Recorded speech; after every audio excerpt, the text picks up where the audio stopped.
2027 में समाजवादी पार्टी कहां पर रहेगी, किस स्तर पर रहेगी? यादव ब्राह्मणों के विरोधी हैं। क्या लगता है समाजवादी पार्टी का भविष्य क्या है? नमस्कार दोस्तों, आज हमारे साथ में लोहिया के लोग का स्लोगन के साथ मौजूद ऐसी शख्सियत हैं जिन्होंने समाजवादी पार्टी की नींव रखा। संस्थापक सदस्यों में आपका नाम है और मुलायम सिंह यादव के अति करीबी आप रह चुके हैं। अयोध्या जिले का एक मार्केट है गोसाईगंज, वहीं पर आपका निवास है और आज हम आपके पास आ गए हैं। मुद्दा है कि 2027 में समाजवादी पार्टी कहां पर रहेगी, किस स्तर पर रहेगी, और इसी बीच सोशल मीडिया पर कुछ बयानबाजी की जाती है, टिप्पणी की जाती है कि भाई समाजवादी पार्टी अखिलेश यादव ब्राह्मणों के विरोधी हैं, वो ब्राह्मणों को खिलाफ ऊट पटांग बयान देते रहते हैं।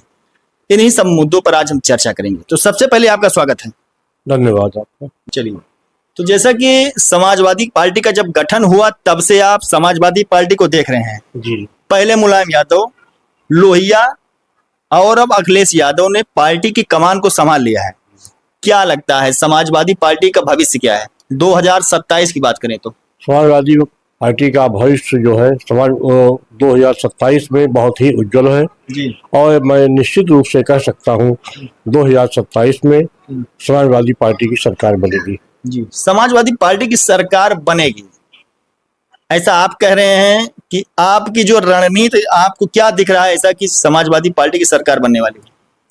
वास्तव में ये कोई रणनीति नहीं है जी जो वर्तमान में सत्ता है जी उससे लोग इतने त्रस्त हैं बुरी तरीके से कि मजबूरी में वो समाजवादी पार्टी को न चाहते हुए भी जो चाह रहे हैं वो तो देंगे ही, और जो नहीं चाहते हैं समाजवादी पार्टी के वो भी मजबूरी में भाजपा को हटाने के लिए समाजवादी पार्टी को वोट करेंगे, क्योंकि और कोई दूसरा विकल्प उत्तर प्रदेश में नहीं है। अखिलेश यादव पढ़े लिखे हैं, जानकार हैं, इसमें कोई संदेह नहीं है, ऐसा बताया जाता है जो उनके करीबी हैं। लेकिन सोशल मीडिया पर कुछ बातें लिखी जाती हैं और ऐसा बताया जाता है कि अखिलेश यादव हमेशा ब्राह्मणों के विपक्ष में बोलते हैं। आप उनके करीबी रह चुके हैं, आप क्या जानते हैं उनके बारे में? सोशल मीडिया पर यह दुष्प्रचार है जी। कभी भी समाजवादी पार्टी के नेता स्वर्गीय मुलायम सिंह यादव अथवा वर्तमान में श्री अखिलेश यादव जी कभी ब्राह्मणों के खिलाफ नहीं रहे हैं, कभी भी नहीं रहे। सपने में भी उन्होंने कभी ब्राह्मणों के खिलाफ कोई बात नहीं कही है। जी। और रही बात सोशल मीडिया पर ऐसे ही लोग जो भाजपा के दलाल हैं, भाजपा के कठपुतली हैं, वे ही जानते हैं कि चूंकि ब्राह्मण जो है इस बार वर्तमान भाजपा सरकार को उखाड़ फेंकना चाहता है, तो इस तरह से कि वो दुष्प्रचार कर रहा है सोशल मीडिया पर, बाकी और कुछ नहीं है, सच्चाई से कोसों दूर है। चलिए, एक सवाल और है, क्योंकि आप राजनीतिज्ञ हैं और आपसे जानना चाहते हैं कि जैसे मौजूदा समय में भारतीय जनता पार्टी पर कुछ आरोप लगता है कि भाई वो जातिवादी है, जातिवादी पार्टी। आपको क्या लगता है कि क्या जो अफवाहें फैलाई जा रही हैं वो कहाँ तक सही है? अरे इसमें अफवाह नहीं है। प्रधानमंत्री नरेंद्र मोदी स्वयं कहते हैं मैं छोटी जात का हूँ, अच्छा, पिछड़ी जात का हूँ, तो दूसरे लोग क्यों फैलाएंगे इसका अफवाह? ये तो सच्चाई है। वो केवल सवर्णों का वोट लेने के लिए ऊंची ऊंची बात करते हैं, जबकि वो पिछड़ी जात के हैं और केवल इतने ही तकियानुसी हैं कि पिछड़ों के अलावा दूसरों के बारे में सोचते ही नहीं है। तो 27 चुनाव नजदीक है, बहुत कम समय रह गया है और प्रत्याशी अपने अपने क्षेत्र में जुट गए हैं जी जान से। आप कुछ ऐसी बातें बताइए कि ऐसा हमारे दर्शकों को लगे कि इस बार सपा पूरी तरह से अपना झंडा गाड़ने वाली है और सरकार बनाने वाली है उत्तर प्रदेश में।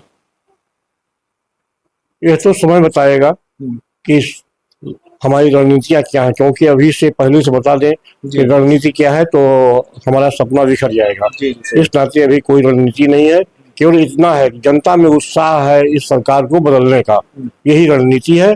और आप देख रहे हैं वर्तमान में जो सरकारें कहा करती थी कि भारतीय जनता पार्टी में एनडीए में इस्तीफे नहीं होते, कोई जिम्मेदारी नहीं ली जाती, जनता ने उनको मजबूर कर दिया और इस्तीफा हो गया। ये समय का चक्र है।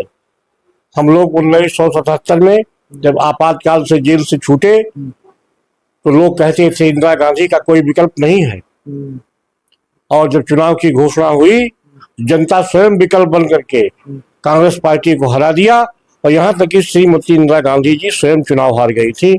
इस नाते जनता इस बार स्वयं विकल्प चुनेगी और स्वयं जो वर्तमान सत्ता है उसको धूल दूषित कर देगी, उसको सत्ता से बाहर कर देगी, क्योंकि यह सरकार लोकतंत्र विरोधी है, जनता विरोधी है, गरीबों की विरोधी है, मजदूरों की विरोधी है, युवाओं की विरोधी है, छात्रों की विरोधी है, और सबसे बड़ी बात स्वास्थ्य और शिक्षा जो सबसे महत्वपूर्ण रीढ़ की हड्डी हुआ करती है जनता की, उसको इस नेस्तनाबूद कर दिया है, चौपट कर दिया है। शिक्षा की कोई माने नहीं रह गया है, स्वास्थ्य का कोई माने नहीं रह गया है। इस नाते ये सरकार को जाना ही जाना है।